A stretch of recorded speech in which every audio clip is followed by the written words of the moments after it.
आज 6 तारीख है और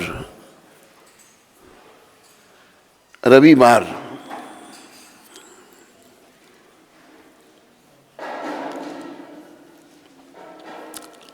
आज रविवार है ना। आप सबका स्वागत और धन्यवाद। 6 तारीख को ये शिक्षा प्रभुपाद जी ने राय राम को पत्र में दी थी, पत्र लिखा था, उसमें ये शिक्षा थी। तो मैं ये शिक्षा आज की पढ़ता हूँ प्रभुपाद जी की, आप ध्यान से सुनिए। आज की तिथि में प्रभुपाद कह रहे हैं, अपना स्वास्थ्य अच्छा रखो और भगवान श्री कृष्ण के लिए कठिन परिश्रम करो। यही हमारे जीवन का ध्येय है।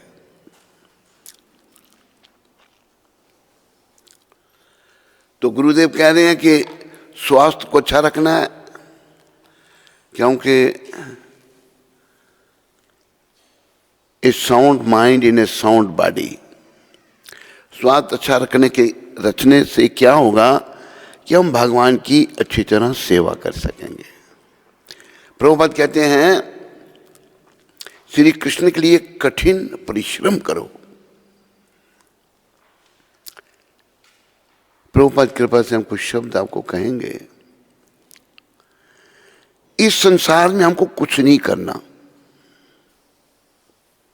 ठीक है? सब सहमत हैं? क्यों नहीं करना? क्योंकि हम इस संसार से नहीं हैं। We are not from this material world. थोड़े समय के लिए हम यहां आए हैं। अपने कर्मों के अनुसार अभी क्या करना है, जो कुछ भी करना है वो श्री कृष्ण के लिए करना है।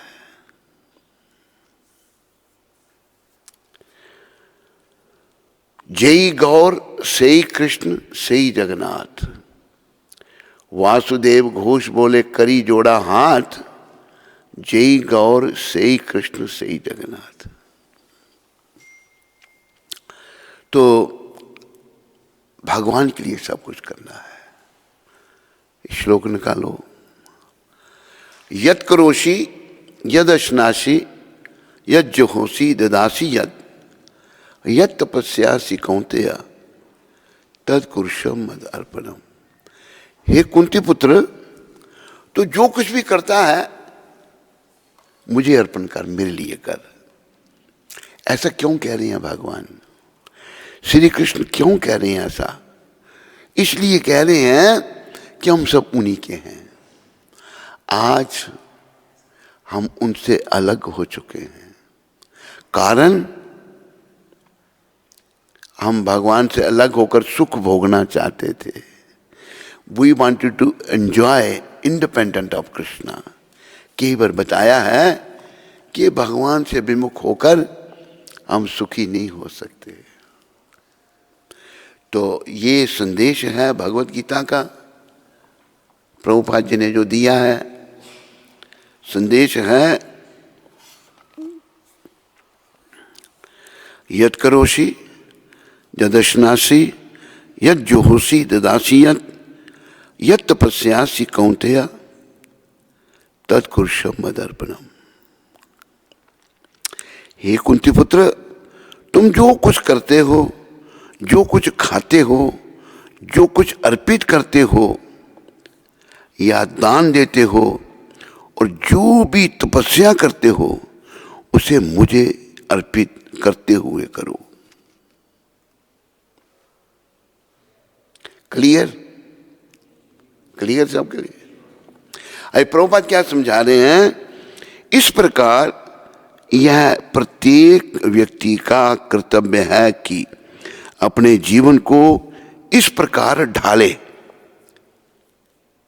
जीवन को हम ऐसा बना लें, ऐसा ढालें कि वह किसी भी दिशा में श्री कृष्ण को ना भूल सके। काम हमारा ऐसा है कि केंद्र हमारे काम के कृष्ण हैं। कुछ भी करें हम कृष्ण को केंद्र में रखें। जब कृष्ण को केंद्र में रखेंगे तो प्रभुपाद कहते हैं फिर हम कृष्ण को भूल नहीं सकेंगे, भूलेंगे नहीं। कृष्ण को बस याद रखना है हर परिस्थिति में, सोते जागते खाते पीते, कोई भी काम करते, कोई भी काम आप ले लो, कृष्ण को याद रखना है।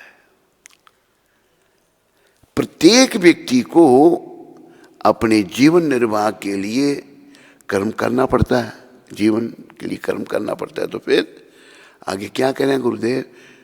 और श्री कृष्ण यहाँ पर आदेश देते हैं कि हर व्यक्ति उनके लिए ही कर्म करे, उनके लिए हम कर्म करें। बस एक जगह गीता में कहा है,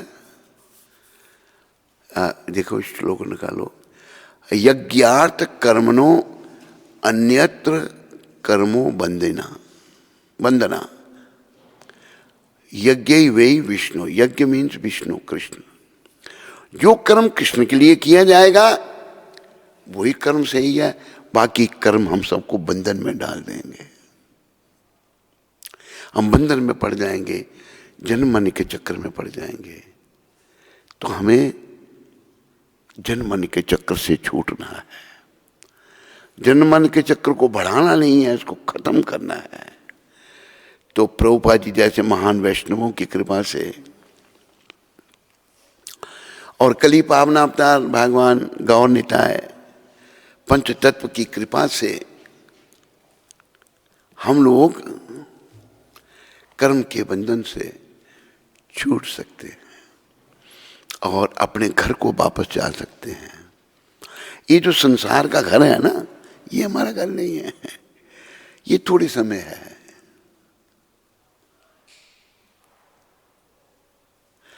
एक उर्दू के एक व्यक्ति ने लिखा है बड़ा अच्छा, ऐ मुसाफिर क्यों पसरता है यहाँ। मुसाफिर होता है राहगीर, एक सफर करने वाला। किराए पे मिला है तुझे ये मकान, ये शरीर तेरा नहीं है, कोठड़ी खाली करा ली जाएगी। एक दिन शरीर रूपी कोठड़ी खाली करा ली जाएगी हमसे, जब तेरी डोली निकाली जाएगी, बिन मुहूर्त के उठा ली जाएगी। तो ये बातें प्रभुपाद कृपा से समझने का प्रयास कर रहे हैं।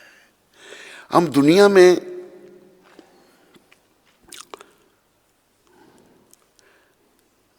एक मुझे दोहा याद आया, कबीर जी कहते हैं, नारायण सुख भोग में, बोलो,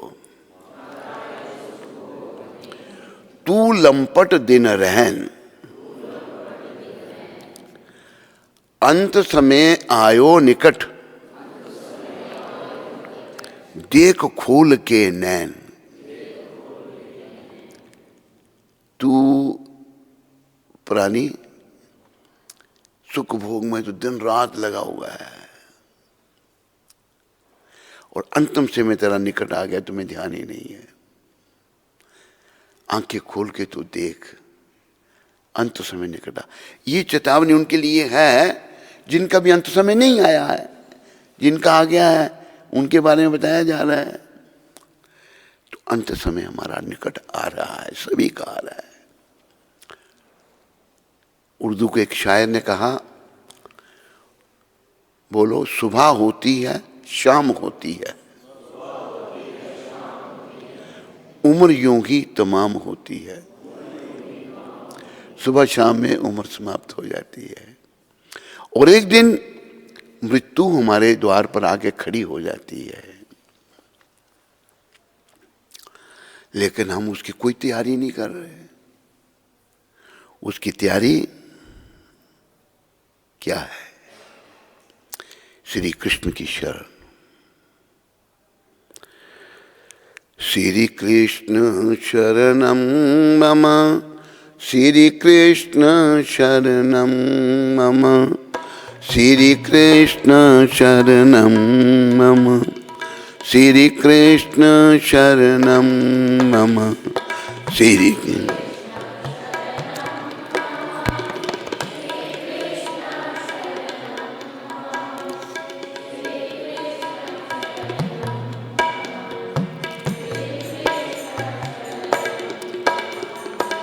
ये जो वल्लभ संप्रदाय के आचार्य थे, उन्होंने, वो कृष्ण भक्त थे, उनमें उन्हें बाल कृष्ण की पूजा वो बताते हैं, बाल कृष्ण की पूजा करते हैं वो। उन्होंने ये कहा कि बस कृष्ण की शरण में आओ। ये बड़ा भजन लिखा उन्होंने।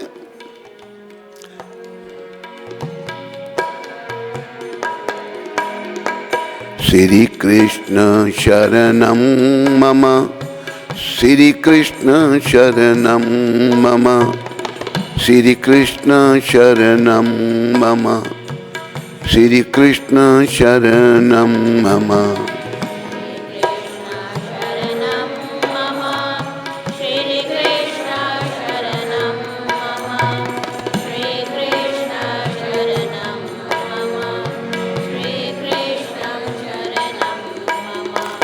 कदम केरी डालों बोले, श्री कृष्ण शरणं मम, कदम केरी डालो।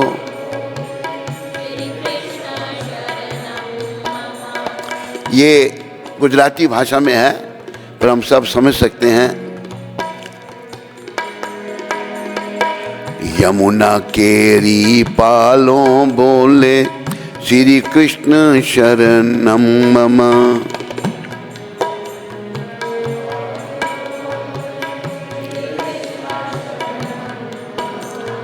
ब्रिज 84 कोश बोले, श्री कृष्ण शरणं मम।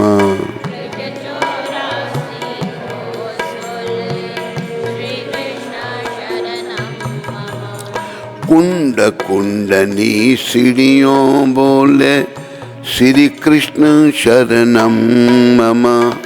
कुंड कुंडनी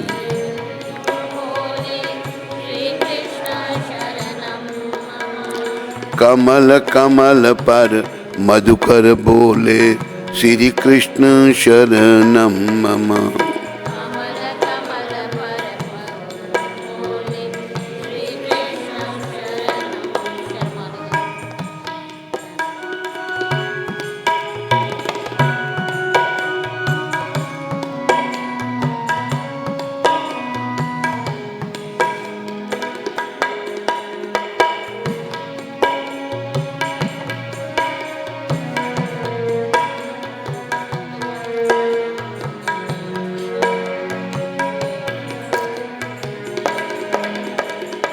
डाल डाल पर पक्षी बोले, श्री कृष्ण शरणं मम। डाल डाल पर पक्षी बोले, श्री कृष्ण शरणं मम। वृंदावन ना वृक्षो बोले, श्री कृष्ण शरणं मम। वृंदावन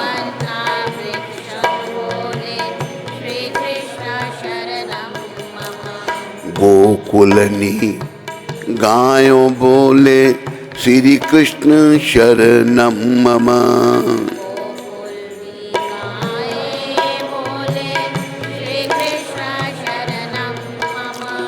कुंज कुंज बन उपवन बोले, श्री कृष्ण शरणं मम।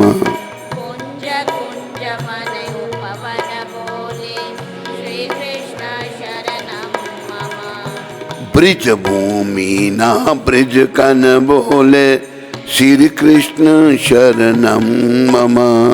ब्रिज भूमि ना ब्रिज कन बोले, श्री कृष्ण शरणं मम। रास रमन्ती गोपी बोले, श्री कृष्ण शरणं मम। रास रमन्ती गोपी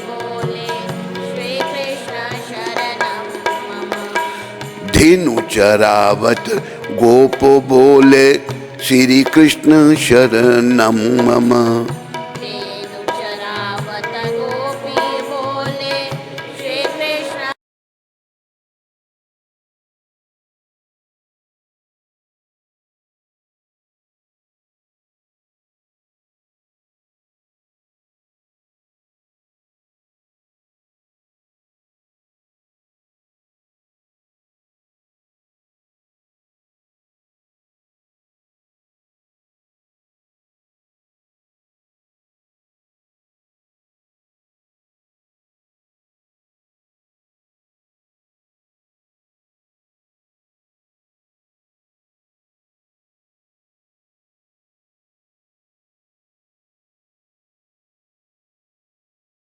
शरणम लोक ब्रह्मांडे बोले श्री कृष्ण शरणम मम।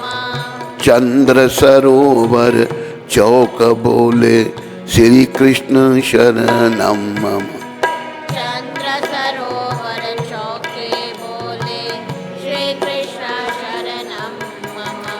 पत्र पत्र शाखाएं बोले श्री कृष्ण शरणम मम। पत्र पत्र शाखाएं बोले श्री कृष्ण शरणम मम। आम्बोलिम्बु ने जाम्बू बोले श्री कृष्ण शरणम मम। आम्बोलिम्बु जाम्बू बोले श्री कृष्ण शरणम मम। बनस्पति हरियाली बोले श्री कृष्ण शरणम मम। वनस्पति हरियाली बोले श्री कृष्ण शरणम मम। जति पुराना लोको बोले श्री कृष्ण शरणम मम। जति पुराना लोके बोले श्री कृष्ण शरणम मम। मथुरा जीना चोबा बोले श्री कृष्ण शरणम मम। मथुराचीना चोबा बोले श्री कृष्ण शरणम मम। गोवर्धना शिखरो बोले श्री कृष्ण शरणम मम। गोवर्धना शिखरो बोले श्री कृष्ण शरणम मम। गली गली गहवर वन बोले श्री कृष्ण शरणम मम। गली गली वरवन बोले श्री कृष्ण शरणम मम। वेणु स्वर संगीत बोले श्री कृष्ण शरणम मम। वेणु स्वर संगीत बोले श्री कृष्ण शरणम मम। कला करंता मोर बोले श्री कृष्ण शरणम मम।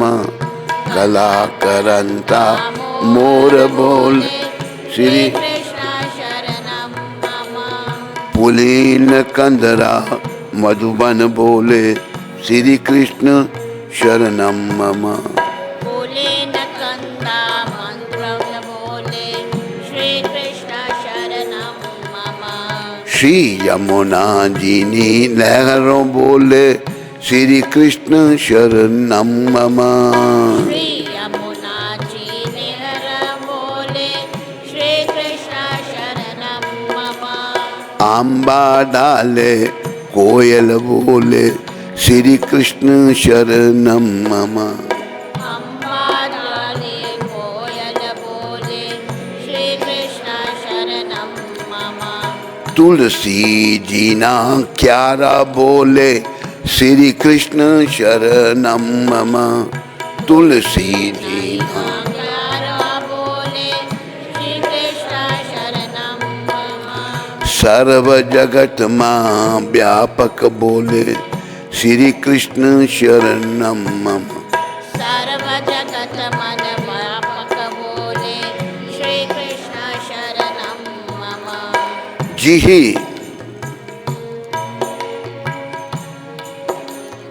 विरही जन्म ना हैया बोले श्री कृष्ण शरणम मम।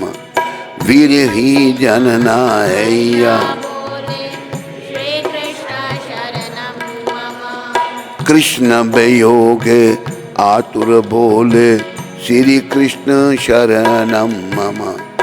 कृष्ण वियोग आतुर बोले श्री कृष्ण शरणं मम। वल्लभी वैष्णव सर्वे बोले श्री कृष्ण शरणं मम। वल्लभ वैष्णव सर्वे बोले श्री कृष्ण शरणं मम। गौड़िया वैष्णव सर्वे बोले श्री कृष्ण शरणं मम। गौड़ीय वैष्णव सर्वे बोले श्री कृष्ण शरणं मम। मधुर बीना वाजिंत्रो बोले श्री कृष्ण शरणं मम। मधुर बीना वाजिंत्रो बोले श्री कृष्ण शरणं मम। कुमदिनी सरोवरम बोले श्री कृष्ण शरणं मम। वरमान बोले श्री कृष्ण शरणं मम। चंद्र सूर्य आकाशे बोले श्री कृष्ण शरणं मम। चंद्र सरुयाकाशे बोले श्री कृष्ण शरणं मम। तारलिया माँ मंडल बोले श्री कृष्ण शरणं मम। तारलिया नाम मंडल बोले श्री कृष्ण शरणं मम। अष्ट प्रहार आनंद बोले श्री कृष्ण शरणं मम।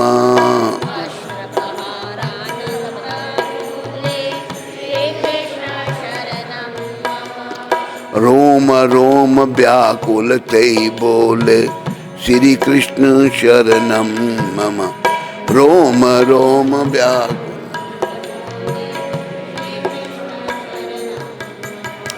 महामंत्र मन माहे बोले श्री कृष्ण शरणं मम।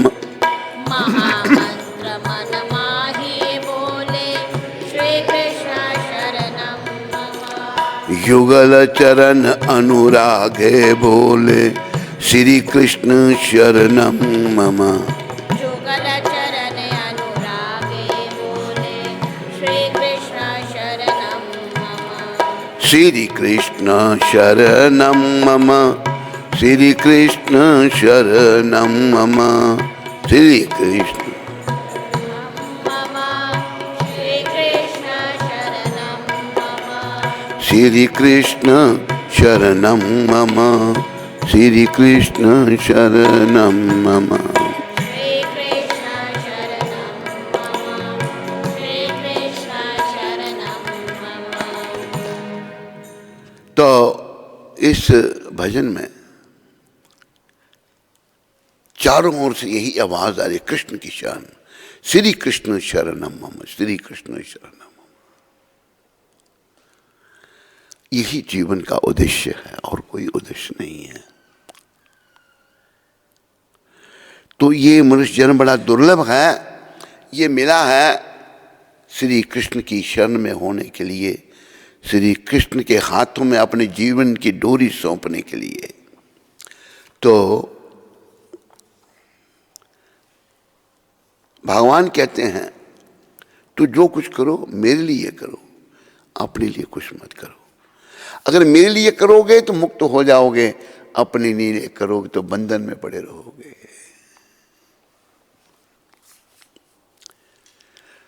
प्रत्येक व्यक्ति को अपने जीवन निर्वाह के लिए कर्म करना पड़ता है और श्री कृष्ण यहां पर आदेश देते हैं कि हर व्यक्ति उनके लिए ही कर्म करे। अब ये एक विचारने की बात है, कृष्ण के लिए कर्म कैसे करेंगे हम? ये हमारे आचार्यों ने समझाया है और नेक्टर ऑफ डिवोशन के शुरुआत में लिखा है। नेक्टर ऑफ डिवोशन लाओ, भक्ति रसामृत सिंधु। तो अभी देखो प्राय लोग गृहस्थी हैं, बहुत कम लोग हैं जो विरक्त हैं, या सन्यासी हैं, या साधु हैं। साधु सन्यासी बहुत हैं, पर वैष्णव बहुत कम है। वैष्णव धर्म ही अनादि पुरातन है, और इसी के अंतर्गत हमारा कल्याण हो सकता है। तो जैसे यहां प्रभुपाद कह रहे हैं, श्री कृष्ण यहां पर आदेश देते हैं कि हर व्यक्ति उनके लिए कर्म करे, हर व्यक्ति। अभी देखो यहां पर भक्ति रसामृत सिंधु में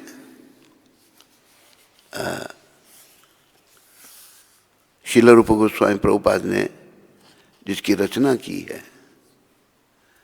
इसमें क्या उन्होंने बताया है। मैं वही शब्द पढ़ूंगा।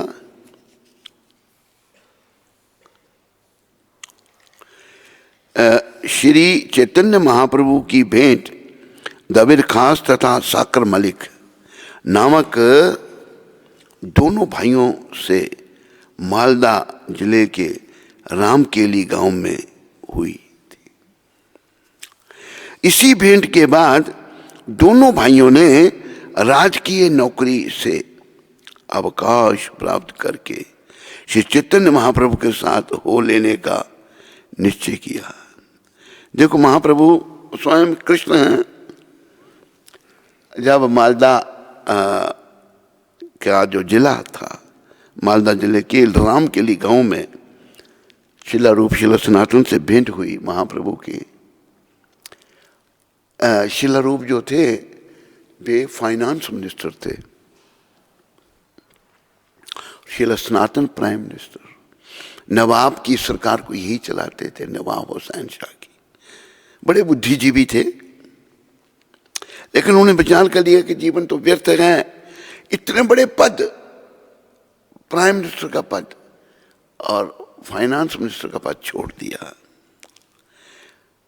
उन्होंने चैतन्य महाप्रभु के साथ हो लेने का निश्चय किया कि हम इनके साथ ही रहेंगे, भगवान के साथ।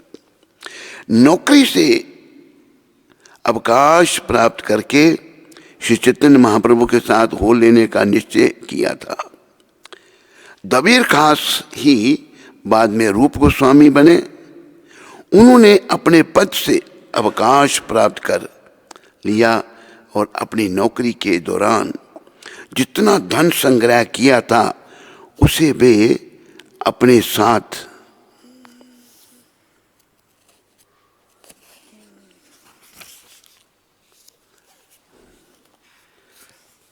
लेते आए।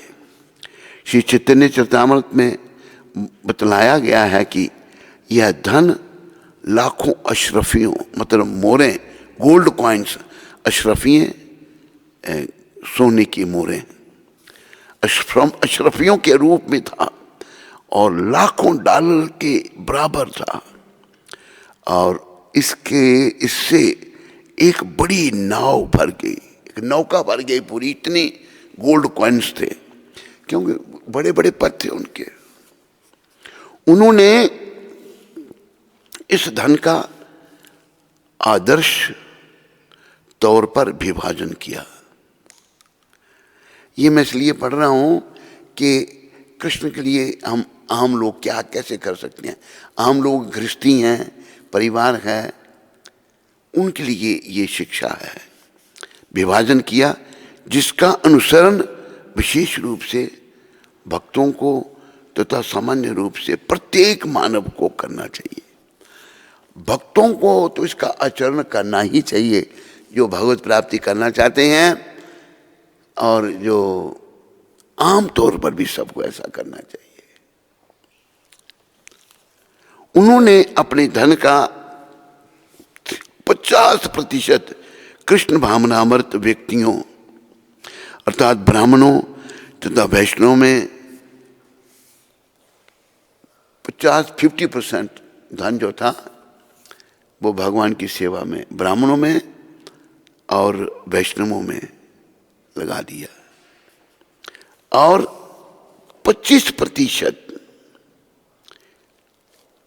संबंधियों में बांट दिया, जो उनके परिवार के लोग थे उनको दिया, तथा शेष 25% आपत्ति काल तथा निजी खर्च के लिए रखा। आपत्ति काल जानते थे, आपत्ति काल आएगा, और आया भी उनको। बाद में जब साकर मलिक ने भी अवकाश लेना चाहा तो नवाब अत्यधिक क्रुद्ध हुआ और उसने उन्हें जेल में डाल दिया। सनातन गोस्वामी को जेल में डाल दिया नवाब ने। एक ने नौकरी छोड़ दी क्योंकि यही उनकी सरकार चलाते थे। किंतु साकर मलिक ने अपने भाई के निजी धन का लाभ उठाया, जो ग्रामीण साहूकार के पास यहाँ जमा था।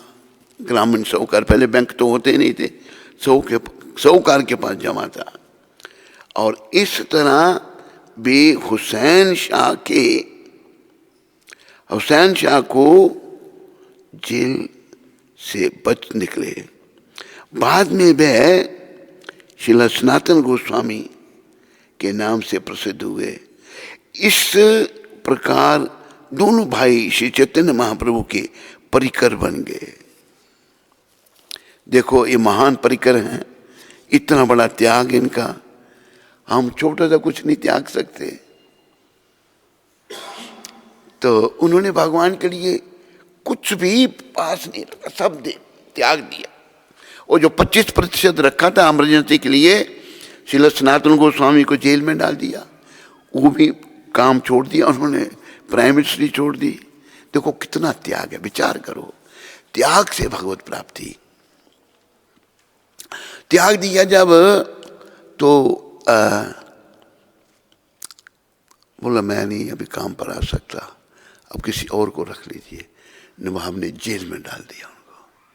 तो जेल में डाल दिया जब, तो वो जो जेल कीपर था उनको श्रील सनातन गोस्वामी ने कहा, भाई मेरे कितने उपकार तेरे ऊपर हैं, अभी तू मेरी मदद कर यहाँ से निकलने के लिए। तो उन्होंने कहा, और जेल कीपर कहता है अगर मैं आपको निकालूंगा तो मैं तो मारा जाऊंगा। नवाब मुझे जब आएगा, नवाब चला गया उड़ीसा पर अटैक करने के लिए, और सनातन गोस्वामी को भी कहा तुम चलो मेरे साथ। श्रील सनातन गोस्वामी ने कहा कि आपके जो सैनिक हैं ये मंदिरों को विध्वंस करेंगे, तोड़ेंगे, मैं ये काम नहीं कर सकता। तो मना कर दिया, मैं नहीं जा सकता आपके साथ, और मैं तो नौकरी नहीं करना चाहता आपकी। तो जेल में जब डाला, उसको बोला नवाब का जो आदमी था, जेल कीपर, तुम भाई मेरे को जेल से निकाल। बोला नवाब जब आएगा तो मेरी दुर्गति कर देगा। देख तुम्हें मैं इतना पैसा दे देता हूँ तो तेरा जीवन का पूरा निर्वाह होगा। पहले 5000 अशरफी है गोल्ड कॉइन का, जो फिर 8, 9, 10,000 दे दी उसको। ठीक है, निकाल भी देगा मुझे। तो क्या करना, क्या कि वो आएगा पूछेगा तो मैं क्या कहूँगा, कहना कि वो शौच क्रिया के लिए गए थे और उन्होंने गंगा में कूदकर शरीर छोड़ दिया, गंगा में कूद के। देखो भक्ति के लिए कभी झूठ भी बोलना पड़े ना तो कोई हर्जा नहीं। अभी जैसे वो थे ना सदन कसाई, पूर्व जन्म में एक ब्राह्मण थे, बड़े भक्त थे भगवान के। एक कसाई गांव के पीछे लगा था, तो 2 रास्ते थे गाय, एक रास्ता इधर एक इधर। तो पूछा कसाई ने ब्राह्मण जी को कि किस तरफ गाय गई। देखा भाई कसाई है, हाथ से इशारा कर दिया इधर को गई। कसाई ने जाकर गाय को पकड़कर मार दिया। तो अगला जन्म उनका सदन कसाई का हुआ पाप के कारण, लेकिन उनकी भक्ति बनी रही। इस जन्म में फिर उनके दोनों हाथ कट गए, लंबी कथा है ये। और फिर जगन्नाथ भगवान के दर्शन करने गए थे वो, तो जगन्नाथ जी को उन्होंने पूछा है प्रभु मेरे से क्या अपराध हुआ था जो मेरे दोनों हाथ कट गए। तो भगवान ने कहा कि पूर्व जन्म में तू ब्राह्मण था और जो कसाई था वो उस औरत का पति था, वो औरत घाई थी, उसी के कारण तेरे दोनों हाथ कटे। लेकिन सदन जी को भी भगवत प्राप्ति हुई। तो हमें इन नियमों का पालन करना, अल्टीमेट जो गोल है, आखिरकार हमने भगवत धाम में जाना है।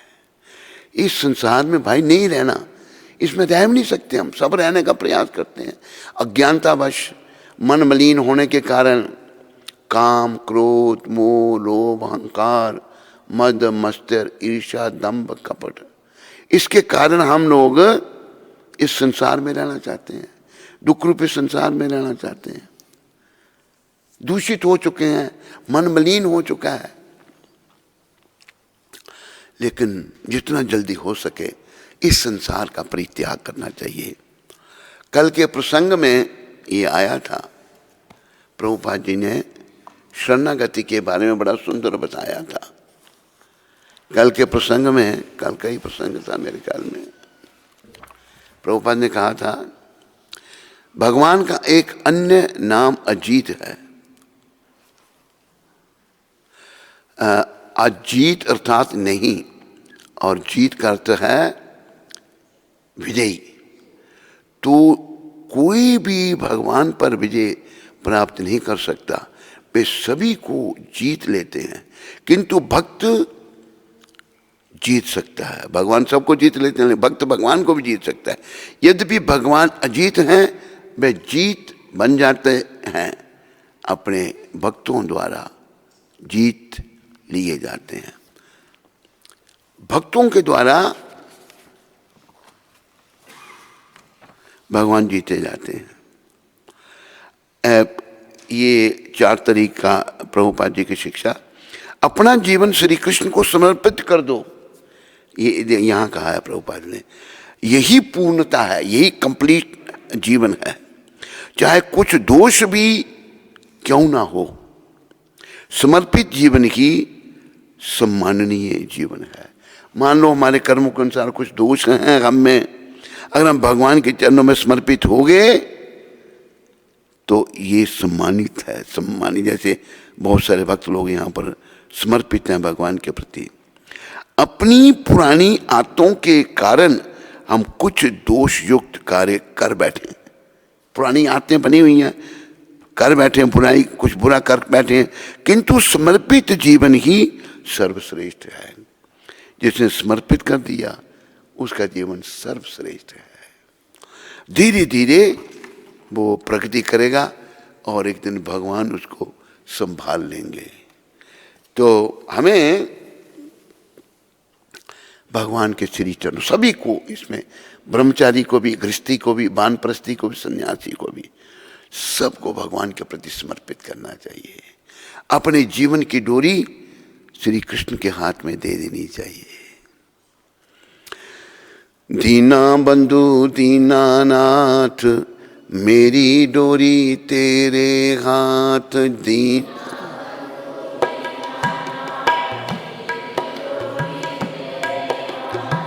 जय गोविंद जय गोपाल, मेरी डोरी तेरे हाथ।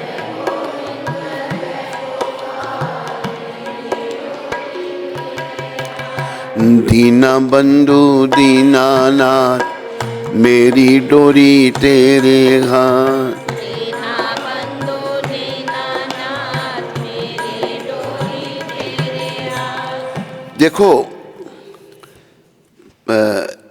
भक्ति रसामृत सिंधु में कहा है कि दोनों इनके नाम बदल गए थे, दबिर खास, साकर मलिक, मुसलमानों के नाम। लेकिन जब इन्होंने समर्पण किया, बाद में ये शिला सनातन गोस्वामी बने के नाम से प्रसिद्ध हुए। इस प्रकार दोनों भाई श्री चैतन्य महाप्रभु के परिकर बन गए। जब समर्पण किया तो भगवान के परिकर बन गए।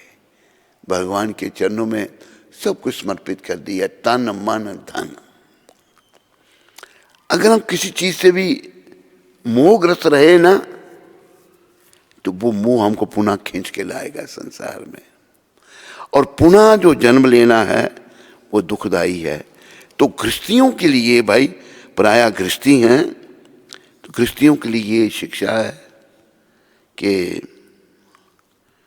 गृहस्थी अपनी जो आय है, जो कमाई है, उनकी आधी कमाई भगवान की सेवा में लगाएं, कृष्ण की सेवा में, तो वो भी धीरे धीरे प्रगति करेंगे और धाम में जा सकते हैं।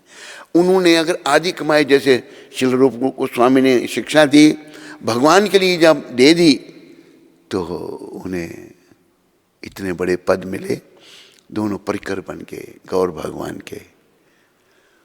तो आपको कोई घर में बड़ा गरीब हूँ, एक गरीब भी थे, कुल बेचा श्रीधर, वो थोड़ और दोने बेचते थे। और जितनी कमाई उनकी 1-2 पैसा रोज की होती, पहले ढेले भी होते थे, 1-2 पैसा कमाई का आधा भाग गंगा जी की पूजा में लगा देते थे रोज डेली। और उनको इतनी कृपा मिली भगवान की, भगवान ने जब भगवान का महाप्रकाश हुआ, महाप्रभु का, महाप्रभु ने पहले उन्हें बुलाया श्रीधर श्रीधर सब। अभी महाप्रभु भक्त रूप में है, पर वो कृष्ण रूप में आ गए, सब भागने लगे। पर देखो निमाई कृष्ण है, तो महाप्रभु कह रहे हैं, कृष्ण कह रहे हैं, कृष्ण रूप में कह रहे हैं श्रीधर। बोले कौन सा श्रीधर? कोलबिच श्रीधर। श्रीधर को लाया गया, गरीब, महागरीब बेचारे। तो श्रीधर जो भी बेचते थे भगवान छीनना चपटी करते थे, उनके भक्त थे वो। तो एक दिन श्रीधर को महाप्रभु ने कहा, श्रीधर ये जो तू गंगा की पूजा करता है ना, ये मेरे पैरों का धोबन है। तो श्रीधर उनको पहचान नहीं सके महाप्रभु को। तो महाप्रभु को श्रीधर कहते हैं कि ऐसा नहीं बोलते निमाई, ऐसा बोलने से अपराध होता है। तो उन्होंने आधी कमाई, गरीब आदमी कैसे गुजारा करता होंगे, वो भी आधी कमाई। तो भावना की बात है, तो अगर हम करेंगे भाई तो तरेंगे, नहीं करेंगे तो भाई मरना तो हम सबको है, पर तर नहीं पाएंगे।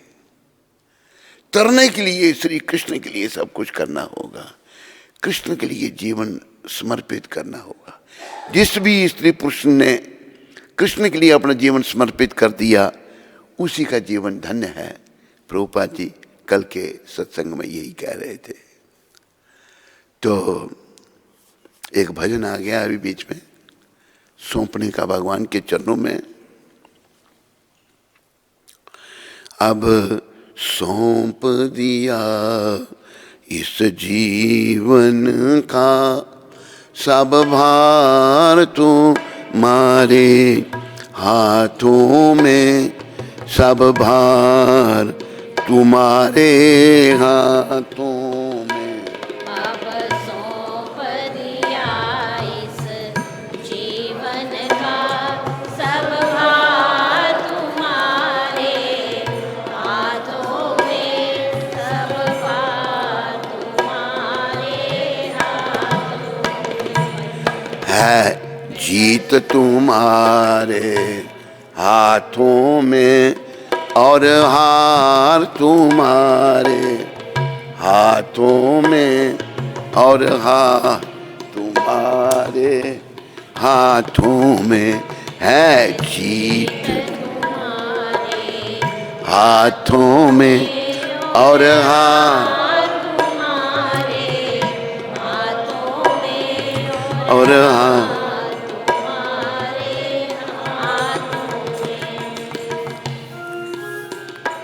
ये भजन पूरे समर्पण का है भगवान के चरणों में, बड़ा सुंदर भजन है। मेरा निश्चय बस अब एक यही मेरा,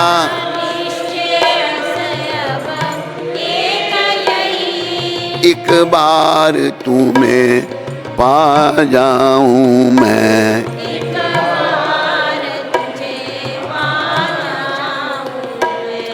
अर्पण कर दूं दुनिया भर का, अर्पण कर दूं दुनिया भर का।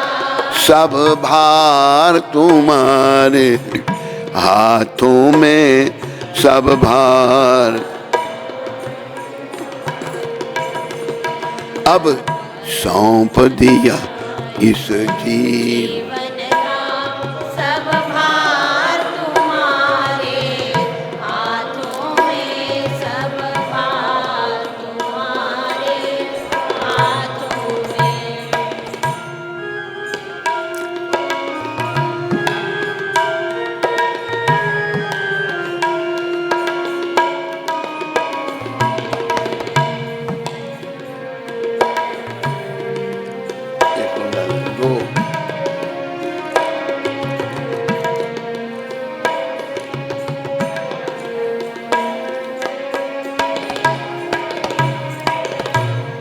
जो जग में रहूं तो ऐसे रहूं, जो जग में रहूं तो ऐसे रहूं। जैसे जल में कमल का फूल रहे, जैसे धीरे से, बड़ा जोर लग रहा है तो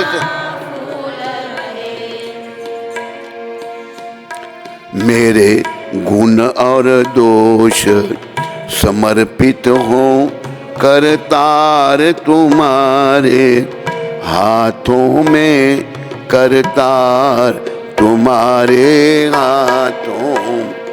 मेरे गुण और दोष समर्पित हो करतार तुम्हारे हाथों में, करतार तुम्हारे हाथों में।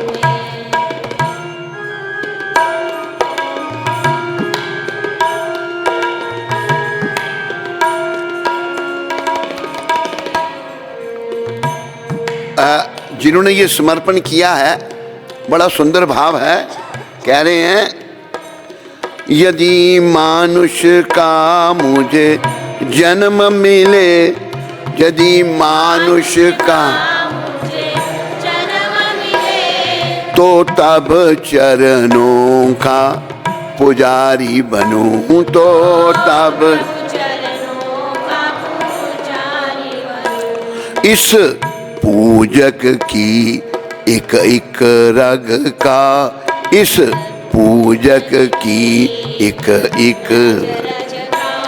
हो तार तुम्हारे हाथों में, हो तार तुम्हारे हाथों में। इस जीवन का सब भार तुम्हारे हाथों में, सब भार तुम्हारे हाथों में।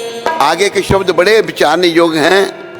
जब जब संसार का कैदी बनूं, जब जब संसार का कैदी बनूं। निष्काम भाव से कर्म करूं, काम भाव से कर्म करूं। फिर अंत समय में प्राण तजूं, फिर अंत समय में प्राण धरूं। श्री कृष्ण तुम्हारे हाथों में, श्री कृष्ण तुम्हारे हाथों।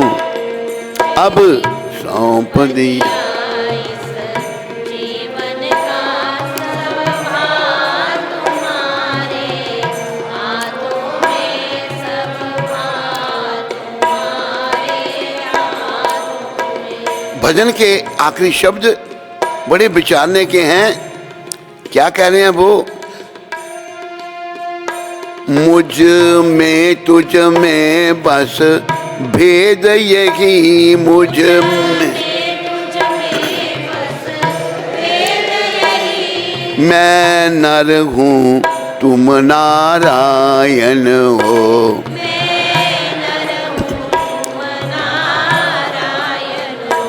मैं हूँ संसार के हाथों में, मैं हूँ संसार तुम्हारे हाथों में, संसार अब सौंप दिया इस जीवन का सब भार तुम्हारे हाथों में, सब भार तुम्हारे हाथों में।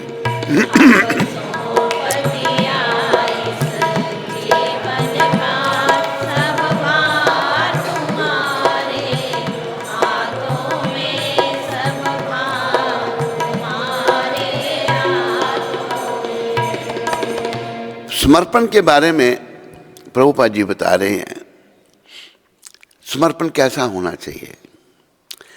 प्रभुपाद कहते हैं जो एक नवजात शिशु, न्यूली बॉर्न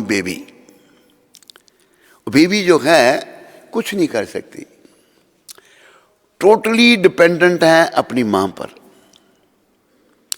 और न्यूली बॉर्न बच्चा कुछ नहीं कर, तो मां हर समय बच्चे का ध्यान रखती है।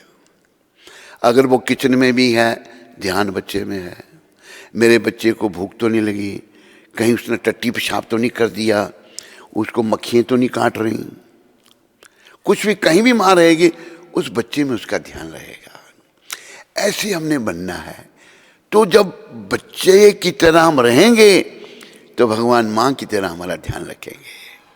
और यही भगवान ने गीता में भी कहा ना, सर्वधर्मान परित्यज्य, तूने बहुत सारे धर्म बना लिए, सब छोड़ दे, मामेकम शरणम ब्रज, मेरी एक ही शरण में आ, अहम त्वाम सर्व पापेभ्यो मोक्षयिष्यामि मा शुच, मैं तुम्हें सारे पापों से छुड़ाकर मोक्ष दूंगा, तुम डरो मत, चिंता मत करो। पर समर्पण नहीं होता हमारा। कोई बिरला जैसे प्रभुपाद जी का पूर्ण समर्पण था, किस आधार पर वो अमेरिका गए? पूर्ण समर्पण था कृष्ण के चरणों में। 70 साल उम्र है, 7 समुद्र पार, और धन कितना? $7। उसी आधार पर गए। और इस विदेश में जो कोई भगवान को जानता ही नहीं, जो तमोगुण और रजोगुण में पड़े हुए लोग हैं, उनको भी भक्ति में लगा दिया। ये है समर्पण। तो हमें समर्पण करना है श्री कृष्ण के चरणों में। जीते हारे उसकी चिंता नहीं है, हमने भगवान के हाथ में अपने जीवन की डोरी सौंप देनी है। अब सौंप दिया इस जीवन का, सब भार तुम्हारे हाथों में है, जीत तुम्हारे हाथों में और हार तुम्हारे हाथों में। कभी हार भी गए, कोई बात नहीं, ठीक है, भगवान की ऐसी इच्छा है। और भगवान ने ये भी कहा ना गीता में, कर्मण्येवाधिकारस्ते मां फलेषु कदाचन, तेरा अधिकार है कर्म करना, किस लिए? मेरे लिए। तो फिर फल की इच्छा नहीं तुम्हें सोचनी चाहिए, कुछ फल मेरे को तुम दे दो।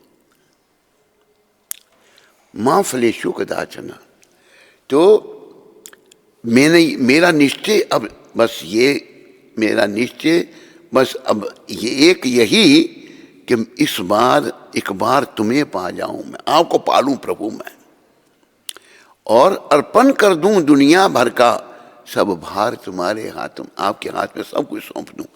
और भगवान ही सब कुछ कर सकते हैं भाई। उन्होंने ऐसे कितने लोग, कितनी पृथ्वी बना दी, सब कुछ कर सकते हैं। हम वो लोग हैं जो अपराधी हैं भगवान के चरणों में।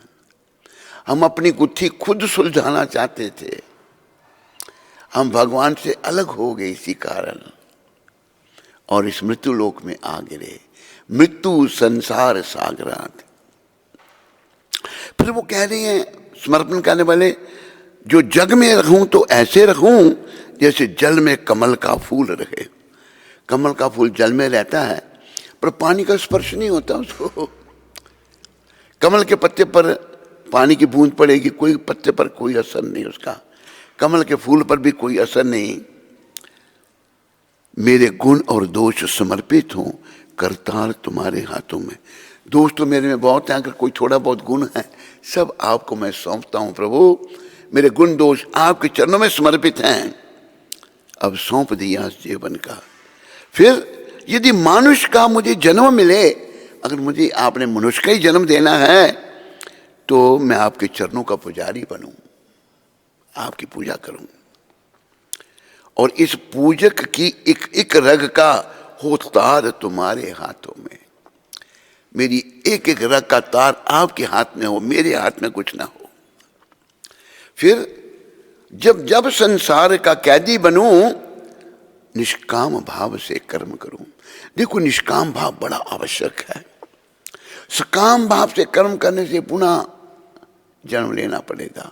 पुनरपि जननम पुनरपि मरणम, पुनरपि जननी जठरे शयनम, यह संसारे बहु दुस्तारे, कृपा ही पारे पाकि मुरारे। भज गोविंदम भज गोविंदम, गोविंदम भज मूढ़मते। मूर्ख, शंकर भगवान हमको मूर्ख कह रहे हैं। गोविंद को भजो, गोविंद को भजो, गोविंद को ही भजो। क्यों तेरा बार बार जन्म हो रहा है, बार बार तेरी मृत्यु हो रही है, बार बार तू मां के गर्भ में जठराग्नि का कष्ट भोग रहा है। ऐसा बुरा प्रभाव इस संसार का है। इसलिए गोविंद को भजो, गोविंद को भजो, गोविंद को ही भजो। और फिर संसार का अगर मैं कैदी बन गया तो निष्काम, कोई कामना नहीं। जैसे हम कहते हैं ना, हमें लाख ना करोड़ ना हजार चाहिए, हमें लाख, हमें श्याम जी, हमें कृष्ण जी, हमें राम जी, तुम्हारा बस प्यार चाहिए, हमें श्याम जी तुम्हारा बस प्यार। देखो भगवान, विचार करो एक बात को, जो भगवान को प्यार नहीं करते, दुष्ट हैं, भगवान उनका भी पालन करते हैं। करते नहीं करते बोलो? और जो उनको प्यार करेगा उसको भूखा रखेंगे बोलो? सारे बोलो। प्रभुपाद ने प्यार किया, उनके भरोसे गए, सच्चा प्रेम था प्रभुपाद जी का कृष्ण के चरणों में। गए एक फॉरेन कंट्री में, रहने का ठिकाना नहीं, खाने का, पर उनका सच्चा प्यार था कृष्ण के लिए। कृष्ण भगवान ने सभी प्रबंध कर दिया, सब प्रबंध कर दिया। और प्रचार कहाँ से शुरू हुआ? एक पार्क में से, पार्क में लोग, हिप्पी लोग आके बैठ जाते थे, और वो प्रभुपाद जी जो हैं वहाँ देखा भाई और कोई रास्ता नहीं है, पार्क में वृक्ष के नीचे खड़े होकर कीर्तन करते थे प्रभुपाद। हरे कृष्णा कृष्णा कृष्णा हरे हरे, हरे राम राम राम हरे हरे। बोलो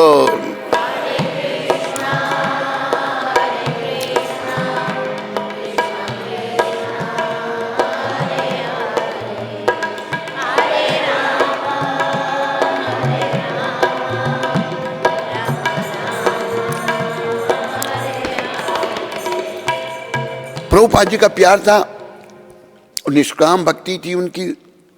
तो पार्क में बैठे हुए हिप्पी लोग, हिप्पी बेचारे क्या उनका जीवन, हिप्पियों को मैंने देखा, कई बार बताया आपको, अमेरिका में देखा हिप्पियों को, इतने गंदे। अभी हिप्पी लोग खत्म हो गए हैं, पंख राकर आ गए हैं। एक बार पता नहीं कहाँ, शिकागो में थे या कहाँ थे, तो पंख कहीं जा रहा है तो उसकी पत्नी भी पंख बनी हुई है, गर्लफ्रेंड भी पंख कैसे? यहाँ से बाल काट के बीच के बाल रखे हैं, उनको लंबे लंबे ऐसे करके रखा है सर पर ऐसे। तो मैं उनको देख रहा हूँ। एक हमारे साथ ज़ैम्बिया का था, वो चार्टर अकाउंटेंट था, वहाँ पहुँचा हुआ था कि तुम्हारे से अपने बात करनी है। मैंने कहा, उसने बुलाया उसको, मेरे पास आ गया। तो मैंने कहा भाई ये क्या? कहते वी आर पंक्स। तो मैं बात कर रहा हूँ, कहते नहीं I have to go, no I am living, I have to talk to my girlfriend. Girlfriend उधर से आई, उसके भी बाल यहाँ से कटे हुए, उसने सर ऐसा बना रखा है, नमूने बने। अभी क्या उनको पता ही नहीं बेचारों का जीवन का उद्देश्य क्या है, पर इन महापुरुष ने उनको जीवन का उद्देश्य बताया है और बहुत सारों का, प्राय बहुतों का जीवन बदल दिया। तो ये भगवान के चरणों में विश्वास है। मेरा निश्चय बस अब ये एक यही कि मैं आपको पा जाऊं और सब कुछ आपको सौंप दूं, कमल के फूल की तरह जग में रहूं। अगर मनुष्य का जन्म मिलता है तो मैं आपके चरणों का पुजारी बनूं और मेरी एक एक रग आपकी सेवा में हो। संसार का कभी कैदी बनूं तो निष्काम भाव, कोई कामना नहीं, कर्म करूं और फिर अंत में शरीर छोड़ करके आपके हाथों में शरीर छोड़ूं प्रभु। और जो सच्चे भक्तों के पास भगवान आ जाते हैं अंत समय में, ऐसी बात नहीं है, आ जाते हैं और अपने धाम में ले जाते हैं उस आत्मा को। पर ऐसा बनना है ना। फिर आखिर में बड़ा सुंदर कहते हैं, मुझ में तुझ में बस भेद यही। हे कृष्ण, मुझ में भेद क्या है? मैं नर हूं, तुम नारायण हो। मैं हूं संसार के हाथों में, संसार तुम्हारे हाथों में। कितनी सुंदर बात कही है। मैं संसार के हाथों में और संसार आपके हाथों में है प्रभु। तो भगवान के चरणों में हमें समर्पण करना है। अपने मनुष्य जीवन को सफल बनाने के लिए, गृहस्थियों के लिए मैं कह रहा था, त्यागना बड़ा मुश्किल हो जाता है, छोड़ना मुश्किल हो जाता है। तो गृहस्थी जो है छोड़ने से पहले धीरे धीरे अपनी आय का आधा भाग कृष्ण की सेवा में दें, भगवान की सेवा में दें। शिला रूप ने किया, शिला सनातन तो बेचारे सब छोड़ के आ गए, कुछ अपने पास नहीं रखा उन्होंने। जैसे एक दिन हमने बताया था आपको कि जंगल के क्या, जब जंगल के रास्ते वो जा रहे थे तो जंगल में किसी के बठारे, वो कोई उसका गेस्ट हाउस था जंगल में, वो बड़ी सेवा करने लगा। तो वो समझ गए भाई कुछ सेवा क्यों इतनी कर रहा है, भक्तों के साथ भगवान रहते हैं, हृदय में विराजमान है। कहते मैं लाया तो कुछ भी नहीं मेरे साथ, तो ये क्यों? उनके साथ ईशान नाम का एक भक्त था, श्री सनातन गोस्वामी के साथ। पूछे तू कुछ लाया सर? कि हाँ 11 स्वर्ण मुद्राएं मेरे पास हैं। ये क्यों? तू मौत साथ में ले आया, दे शरीर को, तो चले जा वापस, मेरे साथ नहीं। इतना त्याग था हमारे आचार्यों में। तो जब मुद्राएं दे दी उसके होटल वाले को, उसने सच्चाई बोल दी। कहते कि मैं नहीं लूँगा, असल में आज रात को मैंने मार देना था आपको ये मुद्रा लेने के लिए। तो वो मना करने लगा। कहते आपको कैसे पता लग गया? जिन्होंने समर्पण भगवान के लिए किया तो भगवान उनके साथ चलते हैं। तो कहने लगा कि अगर भाई तुम नहीं लेगा आगे कोई और मार देगा हमको, तुम ले लो। उसने ले ली मत मुद्राएं और उनको रास्ते पर डाल दिया, छोड़ के महाप्रभु के पास जा रहे हैं। सनातन गोस्वामी, रूप गोस्वामी पहले ही पहुंच गए थे। तो हमें भगवान के चरणों में समर्पण करना है, भगवान के लिए सब कुछ करना है। प्रत्येक व्यक्ति को जीवित रहने के लिए कुछ ना कुछ खाना पड़ता है, अतः उसे चाहिए कि कृष्ण को अर्पित भोजन के उच्चिष्ट को ग्रहण करे। भगवान को जो अर्पण किया गया वो ही खाए, ऐसे सीधा ना खाए। प्रत्येक व्यक्ति को कुछ ना कुछ धार्मिक अनुष्ठान करने होते हैं, अतः कृष्ण को, कृष्ण की स्तुति है, कृष्ण की संस्तुति है, इसे मेरे हेतु करो, भगवान के लिए करो। यही अर्चना है। प्रत्येक व्यक्ति कुछ ना कुछ दान देता है, अतः श्री कृष्ण कहते हैं वह मुझे दो, जिसका अर्थ यह है कि अधिक धन का उपयोग कृष्ण भावनामृत आंदोलन को आंदोलन की उन्नति के लिए करो। आजकल लोग ध्यान विधि के प्रति विशेष रुचि दिखाते हैं, यद्यपि इस युग के लिए यह व्यवहारिक नहीं है। लोग ध्यान लगाते हैं बहुत सारे। प्रभुपाद कहते हैं जो लोग ध्यान लगाते हैं या तो ध्यान लगाते लगाते सो जाते हैं वो, या फिर विषयों का चिंतन करते हैं। स्त्री चिंतन करेंगे, स्त्री पुरुष का करेंगे, ध्यान नहीं लगता। ये व्यवहारिक नहीं है कलयुग में ध्यान। किंतु यदि कोई 24 घंटे हरे कृष्ण का जप अपनी माला पे करे तो वह निश्चित रूप से महानतम ध्यानी तथा योगी है। 24 घंटे नाम जपना, हरे कृष्ण कृष्ण कृष्ण हरे हरे, हरे राम राम। प्रभुपाद कहते हैं तो वह निश्चित रूप से महानतम योगी ध्यानी है तथा योगी है, जिसकी पुष्टि भगवत गीता के 6 अध्याय में की गई है।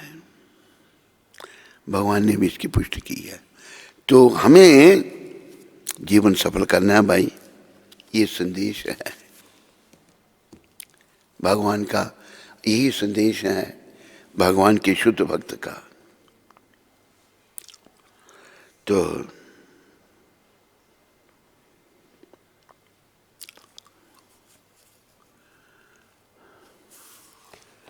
हरे कृष्णा कृष्ण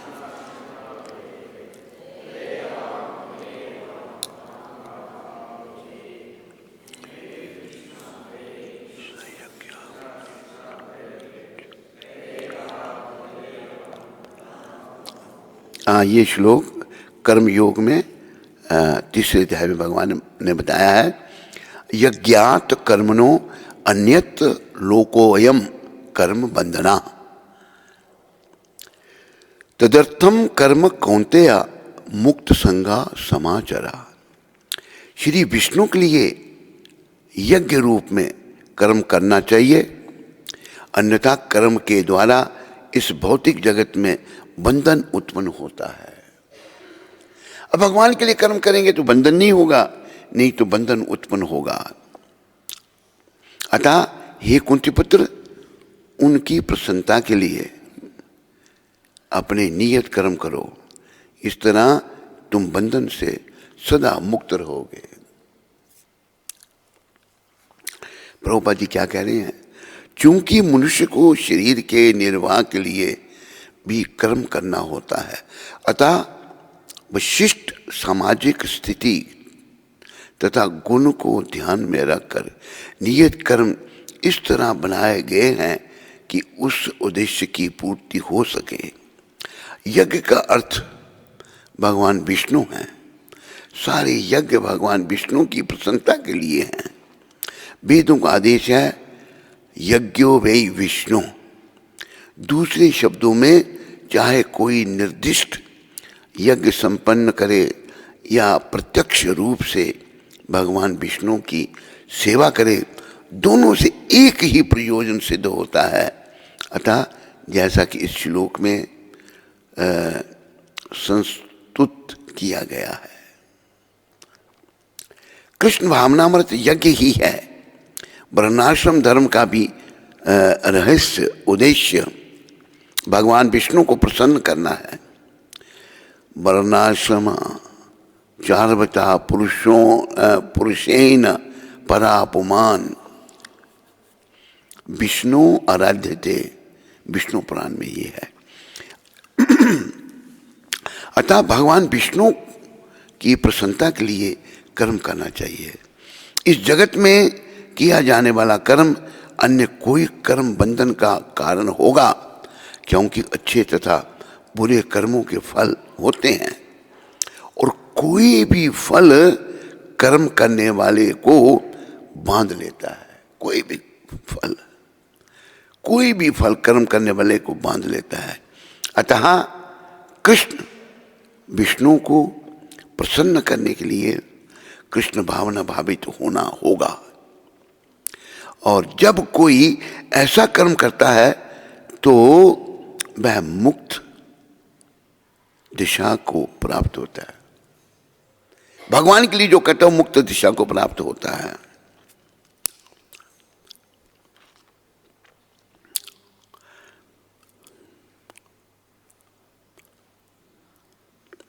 अतः श्री कृष्ण विष्णु को प्रसन्न करने के लिए कृष्ण भावना में तो होना होगा, और जब कोई ऐसा कर्म करता है तो वह मुक्त दशा को प्राप्त रहता है। यही महान कर्म कौशल है, और प्रारंभ में इस विधि में अत्यंत कुशल मार्गदर्शन की आवश्यकता होती है। अतः भगवत भक्त के निर्देशन में या साक्षात भगवान श्री कृष्ण के प्रत्यक्ष आदेश के अंतर्गत जिनके अधीन अर्जुन को कर्म करने का अवसर मिला था, मनुष्य को परिश्रम पूर्वक कर्म करना चाहिए। इंद्रिय तृप्ति के लिए कुछ भी नहीं किया जाना चाहिए, याद रखो। खाने पीने सो इंद्रियों के तर्पण के लिए कुछ नहीं, भगवान के लिए सब कुछ करना है। अपितु हर कार्य कृष्ण की प्रसन्नता तुष्टि के लिए होना चाहिए। इस विधि से न केवल कर्म के बंधन से बचा जा सकता है, अपितु इससे मनुष्य को क्रमशः भगवान की वह प्रेम भक्ति प्राप्त हो सकेगी जो भगवत धाम को ले जाने वाली है। जब हम भगवान के लिए कर्म करेंगे, यज्ञात कर्मणो अन्यत्र कर्म लोको वंदना, यज्ञात कर्मणो अन्यत्र लोको अयम कर्म वंदना, तदर्थम कर्म कौन्तेय मुक्त संगा परम व्रजेत। अगर हम भगवान के लिए सब कुछ करेंगे ना, तो प्रभुपाद आखिर में कह रहे हैं तात्पर्य में, अभी तो इससे मनुष्य को क्रमशः भगवान की वह प्रेमा भक्ति प्राप्त हो सकेगी जो भगवत धाम को ले जाने वाली है। प्रेमा भक्ति मिल गई तो भगवत धाम को चले जाएंगे। प्रेमा भक्ति जहाँ होते अविद्या विनाशे जाते,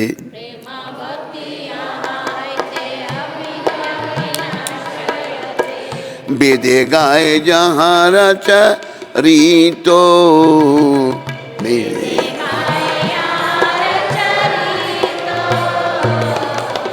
श्री गुरु करुणा सिंधु अधम जनार बंधु,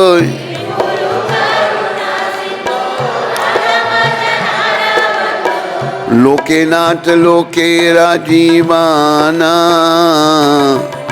लोके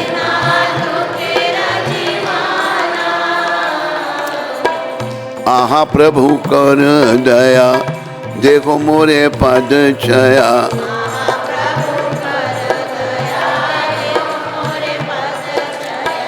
एवे जस गोसुख त्रिभुवाना, एवे जस प्रभुपाद पतिता पवाना,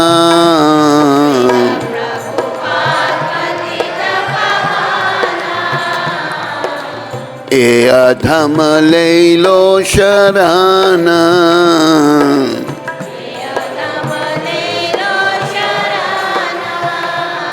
जय प्रभुपाद प्रभुपाद प्रभुपाद, जय प्रभुपाद।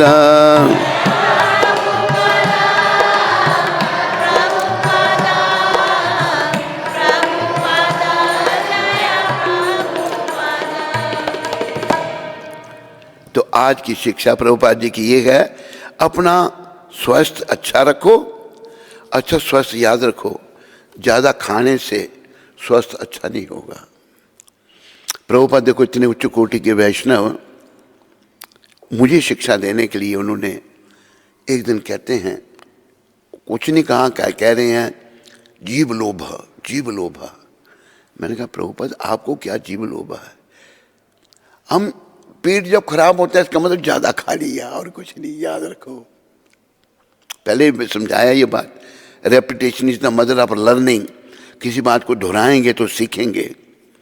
जब विदेशी भक्त शुरू में मायापुर में आए तो पहले तो उन लोगों ने कुछ खाया नहीं था ऐसा। प्रभुपाद जी के प्रसाद इतने, रसगुल्ले, गुलाब जामुन, मिष्टी दही, इतना बढ़िया सब कुछ, चावल रोटी सब अच्छा। विदेशों में जैसा क्या खाते हैं बेचारे, कुछ भी नहीं, बेकार। सिखाया तो फिर खूब खाने लगे बेचारे। वो खाने लगे तो बस भाग रहे हैं सब, लोटा लेके भाग रहे हैं सब भाग। प्रभुपाद जी को पता लगा प्रभुपाद सारे डिवोटियों के पेट खराब हो गए हैं, everybody is running to the toilet. Prabhupada क्या कहते हैं उस समय, अनकंट्रोल्ड टंग, जीवा पर कंट्रोल नहीं है। तो याद रखो, अगर हमें भागना पड़े ना, इसका मतलब जीवा पर कंट्रोल नहीं है। जीवा स्वाद सकती है ना, इसको केवल कृष्ण प्रसाद देना है। एक बात और कही है प्रभुपाद ने, इन द बिगिनिंग भक्त 1 साल तक खूब खाए, पर 1 साल के बाद he must control his eating. ये नहीं कि मैं प्रसाद खा रहा हूँ, प्रसाद भी उतना खाना जितना शरीर को जरूरत है। बढ़िया प्रसाद बना रहा हूँ, खा ही जाए सारे तो भाई क्या होगा, बीमार हो जाएंगे, पेट खराब हो जाएगा। उतना खाना है जितने शरीर को जरूरत है। वी, प्रभुपाद के शब्द हैं, we have to eat to live, not live to eat. खाने के लिए नहीं जीना, जीने के लिए खाना है। तो प्रभुपाद जी की वाणी को सब सार्थक करो, भक्त बनो, प्रचार करो, लोगों को भक्ति में लगाओ। अगर भक्त बनेंगे दुनिया बचेंगी। बहुत बड़ा युद्ध छिड़ गया है यूक्रेन का और रशिया का। अमेरिका कंट्रोल करना चाहता है यूक्रेन को नाटो के द्वारा। रशिया जो है उसको बड़ा क्रोध आ गया है, तो उसने मिसाइल्स मतलब वो धार दिए हैं, क्या कहते एटम बम उसने बना दिए हैं इतने। पहले ही उसके पास बहुत हैं, कहते कोई गड़बड़ की तो मैं एटम बम चला दूंगा बस। तो बहुत खतरनाक है। क्यों ऐसा लोग करते हैं?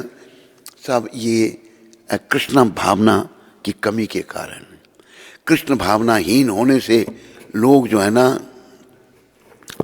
मारते हैं, मरते हैं, नरकों में जाते हैं। तो बड़ा युद्ध छिड़ा हुआ है, हम सबको जागना है और अपना भविष्य उज्जवल बनाना है। बोलो पतित पावन शिला प्रभुपाद की। आज हमारे एक और आचार्य जी का जन्मदिन है। शिला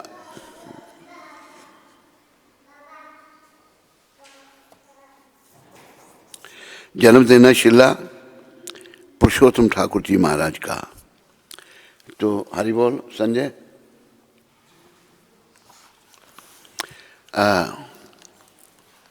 उधर ही पढ़ सकता है तुम या इधर पढ़। पुरुषोत्तम ठाकुर जी का वैसे मैं ही पढ़ देता हूँ, थोड़ा सा है ये। पुरुषोत्तम ठाकुर का प्राकट्य दिवस है आज। बोलो श्री पुरुषोत्तम ठाकुर जी महाराज की जय। आओ थोड़ा सा पुरुषोत्तम ठाकुर जी के बारे में लिखा हुआ है, कैसे थे हमारे पुरुषोत्तम ठाकुर। श्रीला पुरुषोत्तम दास निरंतर नित्यानंद प्रभु के स्मरण एवं सेवा में निमग्न रहते थे। नित्यानंद भगवान के सेवक थे। कोई नित्यानंद जी का सेवक बनता है उसकी भी सदगति है। नित्यानंद बलराम है, चैतन्य कृष्ण है। उनके पुत्र कनु ठाकुर इतने उन्नत भक्त थे। पुरुषोत्तम जी के जो बेटे थे कनु ठाकुर, बोलो कनु ठाकुर जी महाराज की। उन्नत भक्त थे कि श्री कृष्ण उनकी देह में सदैव निवास करते थे। पुरुषोत्तम ठाकुर जी के बेटे जो थे कनु ठाकुर, भगवान उनकी देह में वास करते थे। जब कनु 5 वर्ष के थे, माँ जानवा उन्हें वृंदावन ले गई। कनु जी इतने, जानवा माता जो है जो नित्यानंद जी की पत्नी थी, बोलो जानवा माता की, उनको वृंदावन ले गई। उनकी विशुद्ध भक्ति देखते हुए गोस्वामियों ने प्रफुल्लित हृदय से उनका अभिनंदन किया। कनु ठाकुर जी का गोलोक वृंदावन में पुरुषोत्तम दास ठाकुर 12 गोपालों में से एक ग्वाल बाल के रूप में बलराम जी की सेवा करते हैं। उनकी समाधि 64 समाधि पीठ में है। करुण ठाकुर जी का इतना ही है। पुरुषोत्तम जी का बोलो, पुरुषोत्तम ठाकुर जी महाराज की। तो देखो, हमें संतान भी हमारी भक्त हो ऐसा सोचना चाहिए। उनको ऐसा शास्त्रों में बताया है, अगर कोई अपनी संतान का उद्धार नहीं कर सकता तो उसे माँ बाप नहीं बनना चाहिए। ये हमारा कर्तव्य बताया है। मातृना श्रेयात पितृना श्रेयात गुरुना श्रेयात, ये कहाँ का श्लोक है भाई? हाँ, भागवत में ऐसा कहा है। माँ नहीं बनना चाहिए, पिता नहीं बनना चाहिए, गुरु नहीं बनना चाहिए। जो अपने डिपेंडेंट को, जो उन पर निर्भर हैं, उनको भागवत प्राप्ति नहीं करा सके।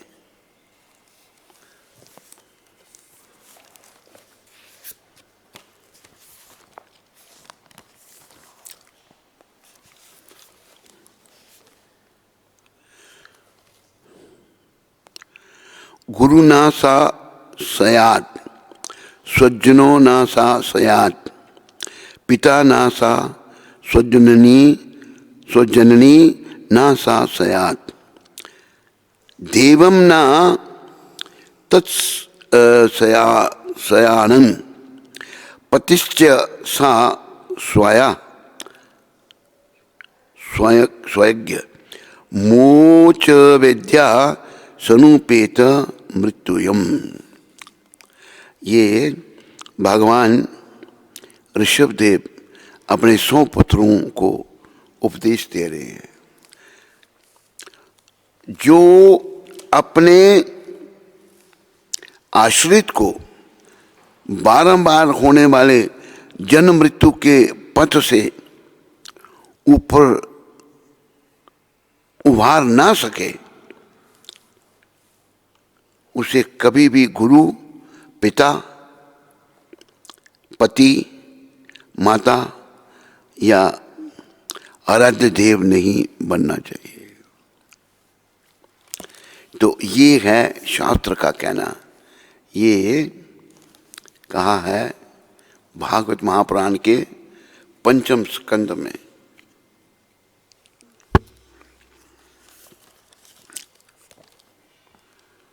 गुरु ना सा सयात स्वजनो ना सा सयात पिता ना सा स्वजननी ना सा सयात देवम ना तत्सयान्न पतिश्च सा सयान्न मोच ये द्या समुपेत मृत्युयम। जो अपने आश्रित को बार बार होने वाले जन्म मृत्यु के पद से उबार ना सके, उसे कभी भी गुरु, पिता, पति, माता या आराध्य देव नहीं बनना चाहिए। भगवान ऋषभदेव अपने 100 पुत्रों को कह रहे हैं। तो हमको ध्यान रखना है इस बात का, अगला जन्म हमारा धाम में हो, अपने धाम को हम वापस जाएं। हरि बोल। वो नहीं रखी तूने आज चैतन्य चरितामृत? हरे कृष्णा कृष्णा हरे राम राम राम हरे कृष्ण।